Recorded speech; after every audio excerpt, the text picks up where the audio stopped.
ಇವತ್ತು ಜಗಜ್ಜಾಹೀರಾಗಿ ಇಡೀ ರಾಜ್ಯಾದ್ಯಂತ ಇವತ್ತು ಎಲ್ಲ ಮಾಧ್ಯಮದ ಮುಖಾಂತರ ಮತ್ತು ಜನಗಳ ಮಾತು ಬರ್ತಾ ಇದೆ. ಇದನ್ನು ಕಣ್ಣು ಇದ್ದರೂ ಕೂಡ ಕಾಣದ ರೀತಿಯಲ್ಲಿ ಈ ಸರ್ಕಾರ ಏನು ನಡ್ಕೋತಾ ಇದೆ, ಖಂಡಿತ ಇದನ್ನು ನಾವೆಲ್ಲರೂ ಕೂಡ ಖಂಡಿಸ್ತೇವೆ.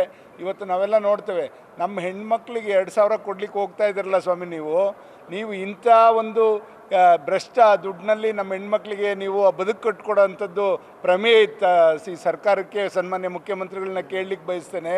ಒಂದು ಕಡೆ ಗಂಡನಿಂದ ದುಡ್ಡು ಕಿತ್ಕೊಳ್ಳೋದು, ಇನ್ನೊಂದು ಕಡೆ ಹೆಂಡತಿ ಕೊಡ್ತಕ್ಕಂಥದ್ದು, ಮತ್ತು ಬೀದಿಯಲ್ಲೂ ಕೂಡ ನೀವು ಅಬ್ಕಾರಿ ಇದನ್ನು ಮಾರ್ತಕ್ಕಂಥ ಕೆಲಸವನ್ನು ಮಾಡ್ತಾ ಇದ್ದೀರಲ್ಲ.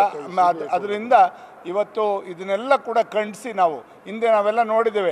ಯಡಿಯೂರಪ್ಪನವರು, ಕುಮಾರಸ್ವಾಮಿಯವರೆಲ್ಲರೂ ಕೂಡ ಸರ್ಕಾರ ಮಾಡಿದಂಥ ಸಂದರ್ಭದಲ್ಲಿ ಏನು ಹೆಣ್ಮಕ್ಳ ಕಣ್ಣೀರನ್ನ ನೋಡಿ ಅವತ್ತು ಅರಾಕ್ನ ಬ್ಯಾನ್ ಮಾಡಿದಂಥದ್ದು, ಲಾಟ್ರಿ ಬ್ಯಾನ್ ಮಾಡಿದಂಥದ್ದು, ಇದೆಲ್ಲ ಕೂಡ ನಮಗೆ ನಿದರ್ಶನ ಇದೆ.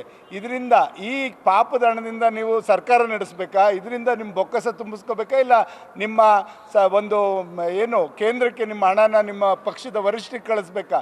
ದಯಮಾಡಿ ಇದನ್ನು ಸರ್ಕಾರ ಗಂಭೀರವಾಗಿ ತಗೊಂಡು ಇವತ್ತು ಅಲ್ಲಿ DC ಅವರು ಆಗ್ಬೋದು, JC ಅವರು ಆಗ್ಬೋದು, ಇವತ್ತು ಆರೋಪ ಮಾಡಿದ್ದಾರೆ ಮಂತ್ರಿಗಳಿಗೆ ನಾವು ಕಪ್ಪ ಕಾಣಿಕೆ ಕೊಡಬೇಕು, ಅವ್ರ ಮಗನ ಮುಖಾಂತರ ಕೊಡಬೇಕು, ಇದೆಲ್ಲ ಕೂಡ ದೂಷಣೆ ನಾವೆಲ್ಲರೂ ಕೂಡ ಆಡಿಯೋದಲ್ಲಿ ಕೇಳಿದ್ದೇವೆ.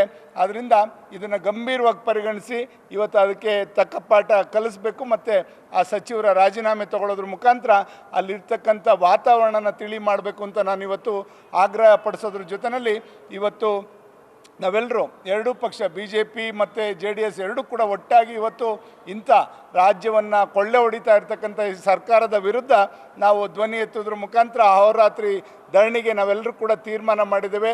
ಇದರಿಂದ ಈ ಸರ್ಕಾರಕ್ಕೆ ತಕ್ಕ ಪಾಠ ಆಗಬೇಕು. ಇದು ಏನು ಕಪ್ಪ ಕಾಣಿಕೆನ ಕೇಂದ್ರಕ್ಕೆ ಕಳಿಸೋದು, ಈ ಒಂದು ಪರಿಪಾಠವನ್ನು ರೂಢಿಸ್ಕೊಂಡಿದ್ದಾರೆ ಈ ಕಾಂಗ್ರೆಸ್ ಸರ್ಕಾರದವರು, ಇದಕ್ಕೆ ಒಂದು ಕಡೆಗಾಣಿಸ್ಬೇಕು ಅಂತಕ್ಕಂಥದ್ದು ನಮ್ಮೆಲ್ಲರ ಕೂಡ ಆಗ್ರಹ ಇದೆ. ಆ ನಿಟ್ಟಿನಲ್ಲಿ ನಮ್ಮ ಹೋರಾಟ ಇದು ದೀರ್ಘಕಾಲ ಇರ್ತದೆ ಅಂತಕ್ಕಂಥದ್ದನ್ನ ನಾನು ಈ ಸಂದರ್ಭದಲ್ಲಿ ಹೇಳಲಿಕ್ಕೆ ಬಯಸ್ತೇನೆ. ನ್ಯೂಸ್ ಫಸ್ಟ್, ನಿರ್ಭೀತಿಯಿಂದ ನಿಮ್ಮ ಪರವಾಗಿ.